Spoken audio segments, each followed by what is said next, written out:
পরমারাধ্য শ্রী শ্রী ভগবানের রাতুল চরণে প্রণাম জানিয়ে এবং আমার সমস্ত গুরুভ্রাতা ও গুরু ভগিনীদের প্রতি সশ্রদ্ধ জয় গুরু সম্ভাষণ জানিয়ে আজকের পাঠ শুরু করছি।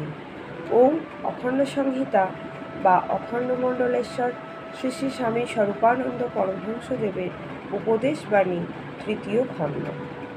বাংলা ও ভারত।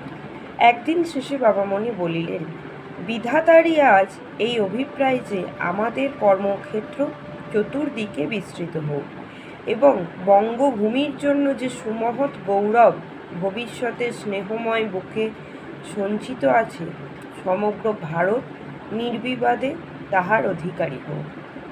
প্রশ্নকর্তা জিজ্ঞাসা করিলেন, বঙ্গভূমি কি ভারত হইতে একটা আলাদা দেশ? শ্রী শ্রী বাবামণি বলিলেন, এক হিসাবে আলাদা, এক হিসাবে অভিন্ন।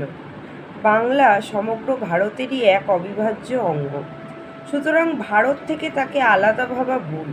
কিন্তু যখন আর্য সভ্যতা পঞ্চনদে প্রবেশও করে নাই, সেই যুগে বাংলায় বহু সাধনার, বহু উৎকর্ষের এক পরম সম্মেলন হইয়াছিল, যাহা ভারতের অন্য যে কোনো অঞ্চল অপেক্ষা অধিকতর ঔদার্য ও পরমত সহিষ্ণুতা দিয়াছিল বাঙালিকে।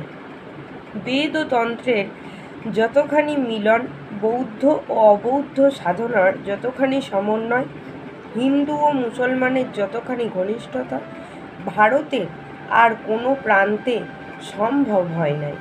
বাংলায় এই কারণেই তাহা সম্ভব হইয়াছিল।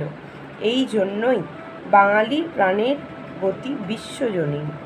একদা নিখিল বিশ্বে এই সত্যই প্রতিষ্ঠিত হইবে যে বিশ্বজনীনতাই জীবন, বিশ্বজনীনতাই ধর্ম।